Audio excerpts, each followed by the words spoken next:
So good morning, everybody. Good morning, everybody. Cool. That was a very interesting video, bot-to-bot interaction. I'm sure we need to learn gibberish at some point in time. But thank you, Lavanya, for being here. It's a pleasure to have you here. How many of you actually know of the brand Zivame?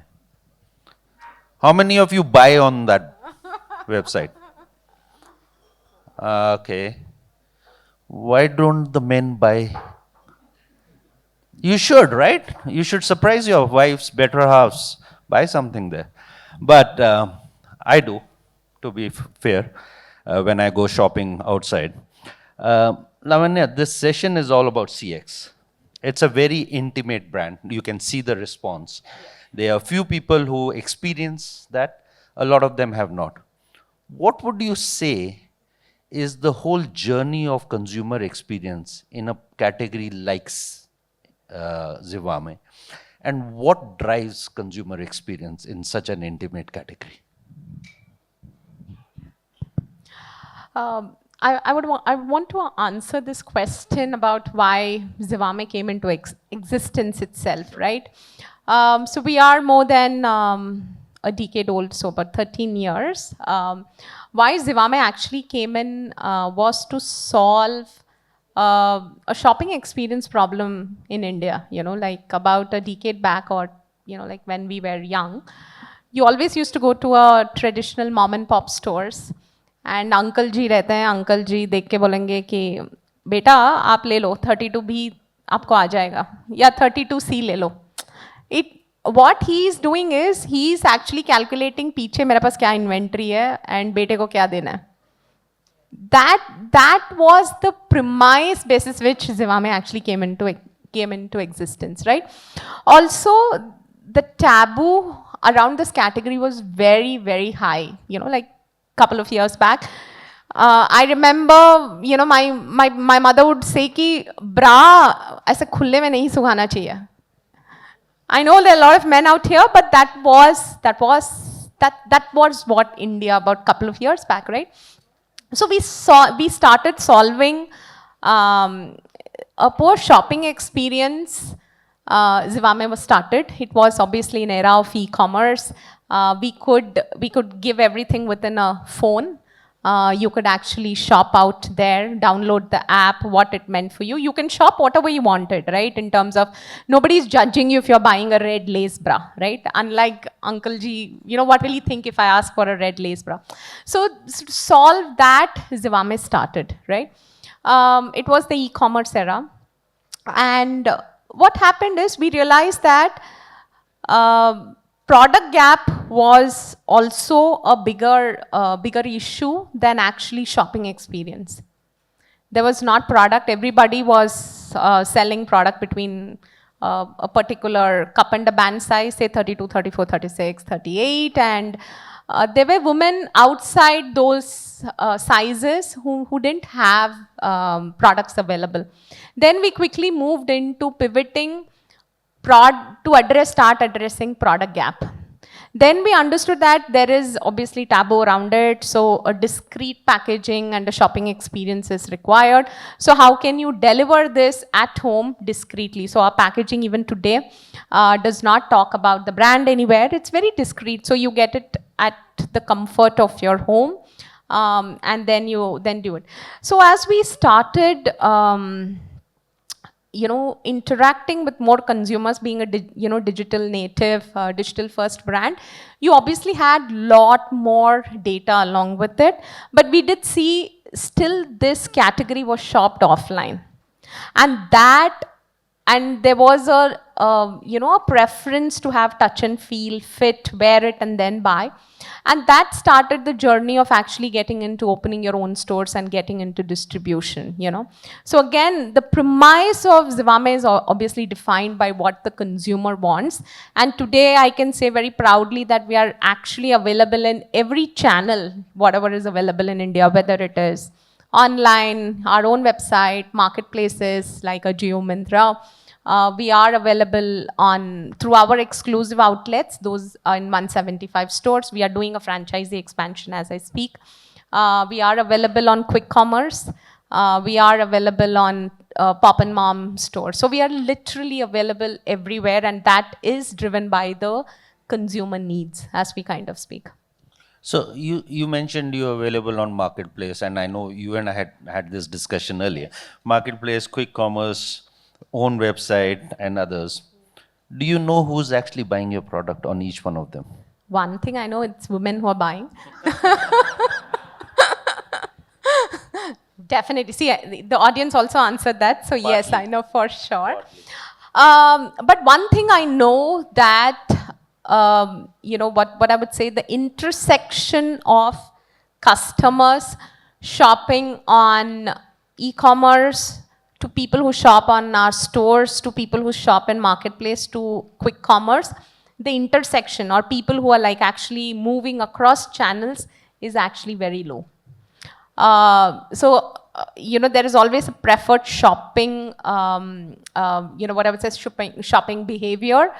So I might be comfortable, like I was talking to someone in the morning, they're comfortable shopping, say, grocery online, but they want to shop apparel offline. They want to wear it, fit, try, So the intersection, so the consumer, if you say the consumers are same, I would say the intersection is very small. Hence, the behavior of the consumers are also very different, So that is something which we have established, and our data proves that. Also, what happens when moving there, like when they come to store, and if say a particular size is not available, while we say that, we actually extended to long aisle, say that you can still place the order on our website and we will kind of get it delivered at home. That intersection is also not more than 15%, So there is definitely a preferred consumer behavior when it comes to shopping this category. So how does the behavior and the personality or the signals on the data that you acquire, how does that impact the complete CX stack that you have across all these omni-channel experience? So what does the CX stack really mean for you guys? See, I'll tell you, just extending out from there, when a person shops on our website, typically our UPT is little less than 2. When they shop in our stores, the UPT is always above 4. Okay, so which also kind of, which I would say that our UPT in store is 3 times that of the website. Okay, so this is the data which is available. We also know what is the adjacency, what they will buy. Like if you start with a bra, what is the next category you will buy? So we have, tools to actually tell what is the suggestive category which you need to tell to that consumer, depending upon what category she starts with. And also we know that if she starts with our bra, her repeat percentage is the highest compared to if she probably started with the sleepwear. So data actually indicates lot more about consumer behavior, what is the repeat, what percentage of them they will repeat. So hence, what are the products which you need to suggest, okay?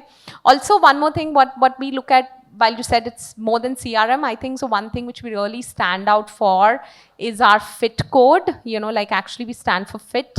We believe the advanced technology, whatever we have, I think so very few people have that in India. We have actually categorized women into different breast profiles. We are not just talking only about fit, we are talking about breast profile.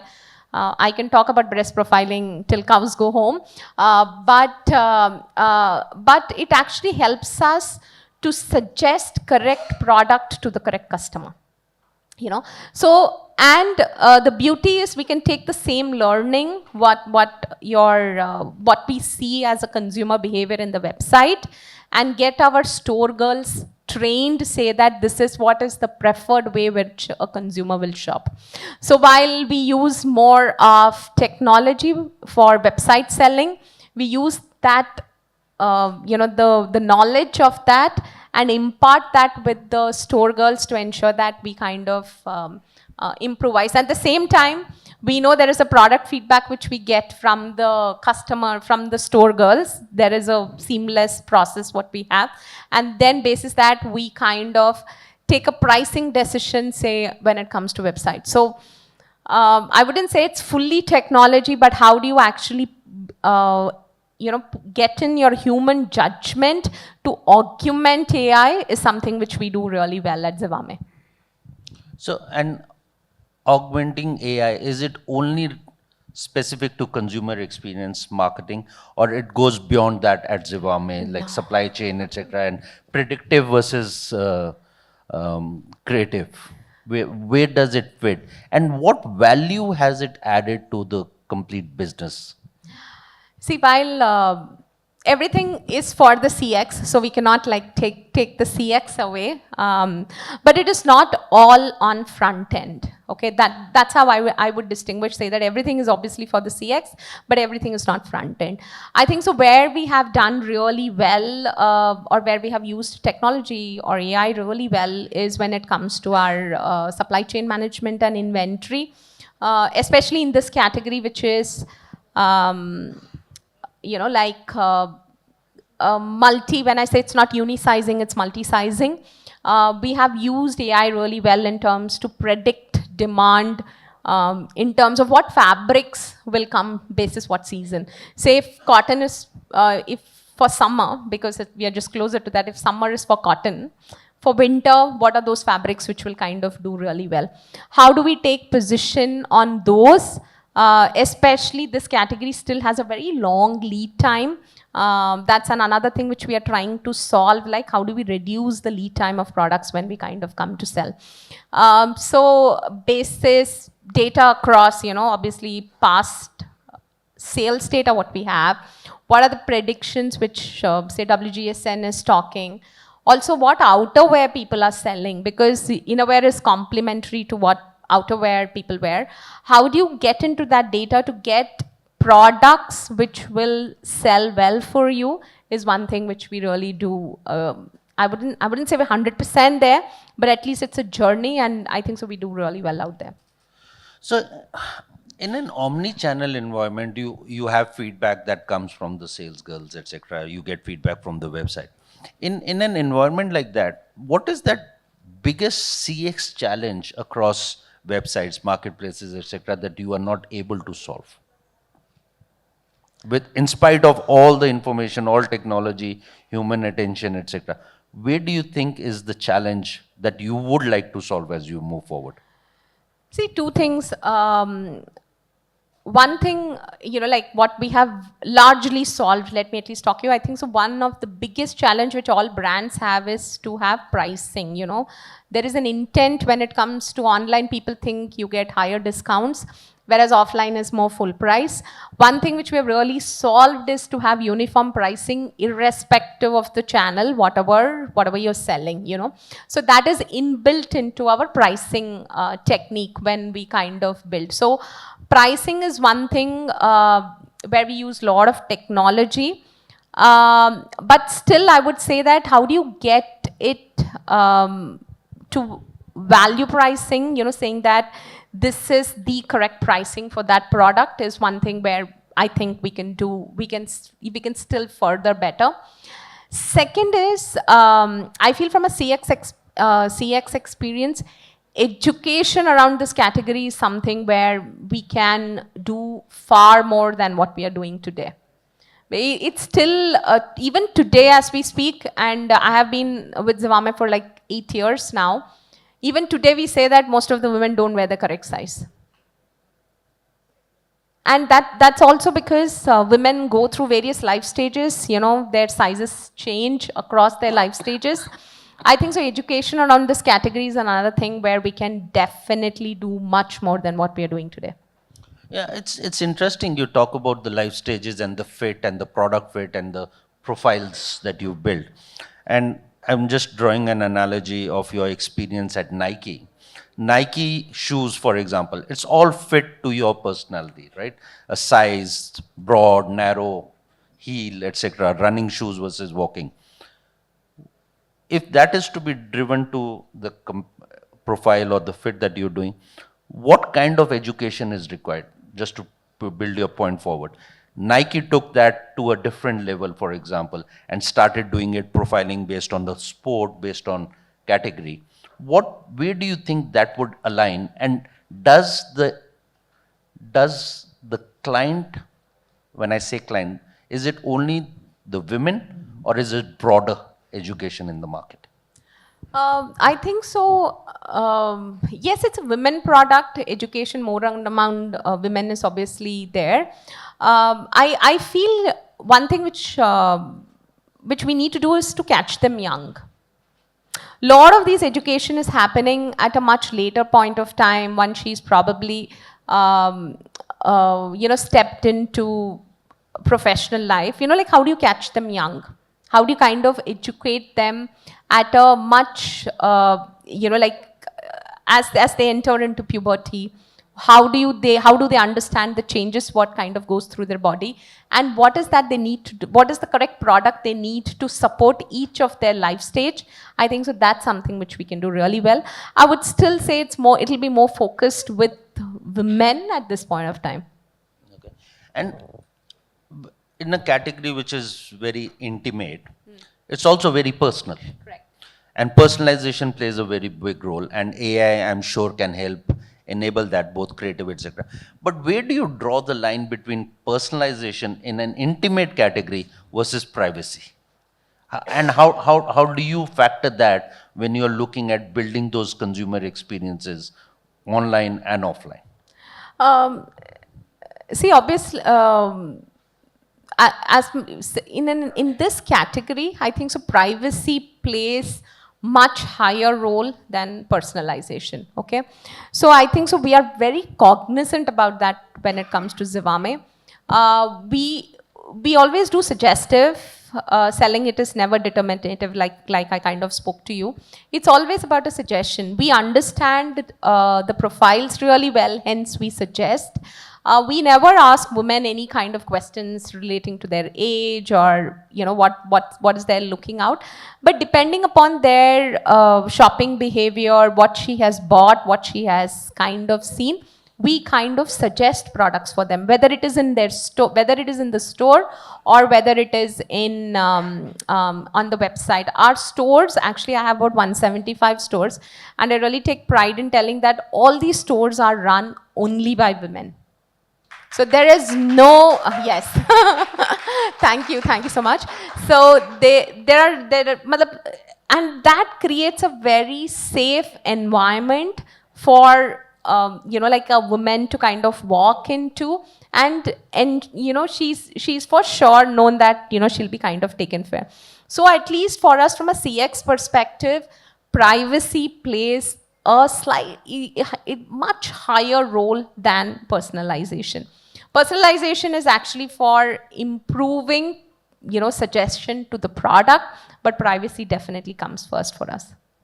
And with AI and all the technology, what role does it play in the product innovation, and is that related to the feedback that you get from the consumers? Oh, that's a very interesting question. I think so. One thing which we really excelled was the data what we had, because we were a digital first company. We knew, so I'll tell you, let me just take an example. One of the biggest thing what any e-commerce company had to solve for is returns. I think so anybody who kind of, if you talk to them, they will always talk about, returns being very high. And returns can make or break your whole digital P&L. So I think so what we really did well was to develop this fit code and actually nudge her to take the fit code. So what happens once she takes the fit code, our recommendation on the products and the products what she buys, we definitely saw, like more than half, the returns reduced by half of it. And that's not possible, how much of a suggestive selling, you do all that things. Those are some things which are built through the systems at the back. The system evolves how she shops and then kind of suggests products to them. And it like she would not even know that that's something which is happening at the back.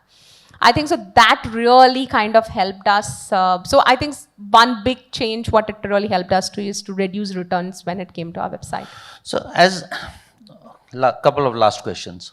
As the CEO of the business, when you are talking to your technology team versus your marketing team, what's the balance that you need to strike, and where does that drive the business? Because at the end of the day, growth is the most important. But you need to invest for the growth. Technology is an investment. Marketing is an expenditure that you need to do. How do you drive that balance, and what do you think that will be in the next 3 to 5 years for you?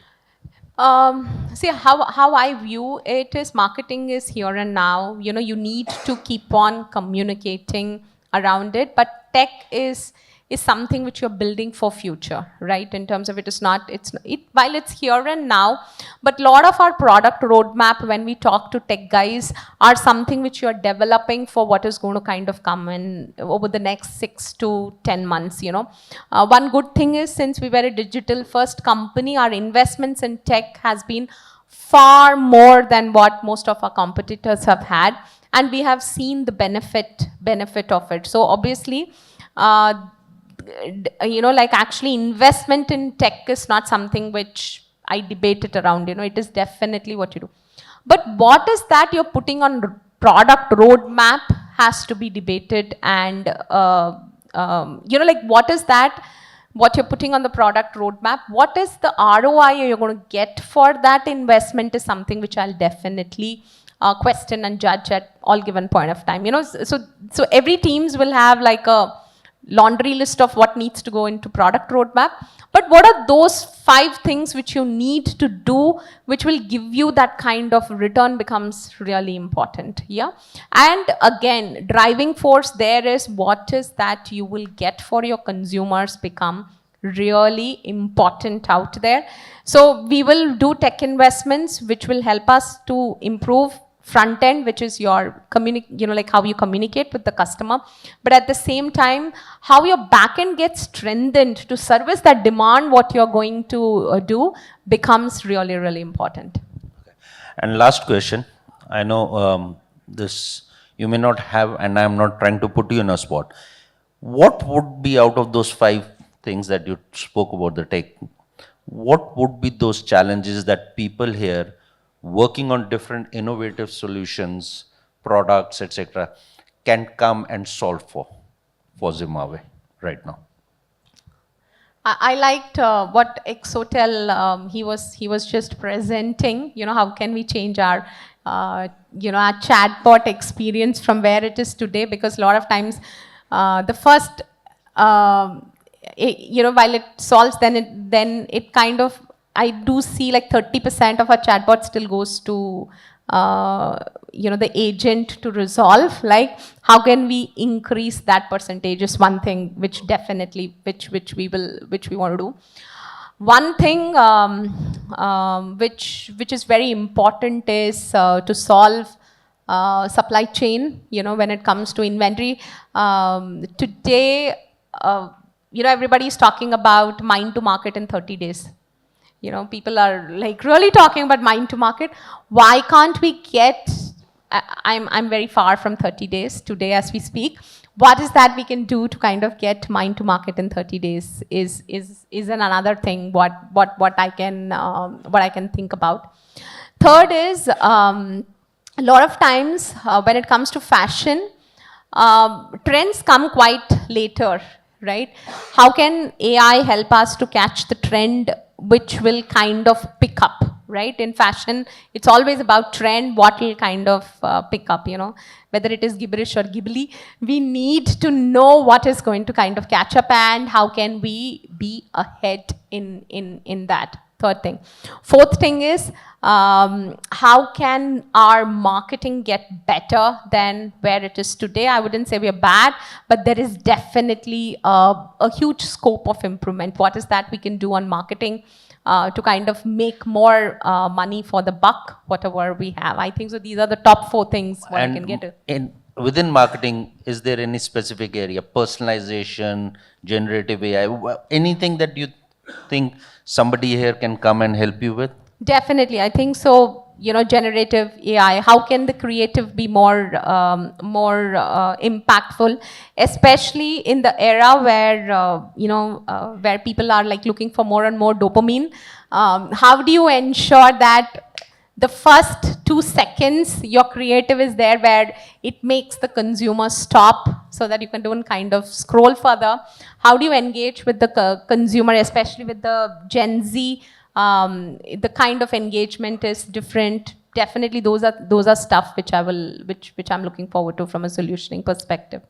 Great. It was a pleasure having you here. Thank you for your time. Thank you so much. I hope it was insightful for the audience also. Thank you so much. Thank you so much. Thank you so much. And ladies and gentlemen, on that note, may we request Rohit to kindly present the token of appreciation to our speaker, Lavanya. I think the brand story of Zivame is so loved in our country. We are truly honored to have her amongst us. Let's give it a big, big round of applause. And thank you so much, Lavanya, for joining us today and giving us those key insights. Truly an honor having her at the 5th edition of Data Unplugged. Let's encourage her with a bigger round of applause. And thank you so much, Rohit, for giving us a fabulous discussion ahead with Lavanya. Thank you so much.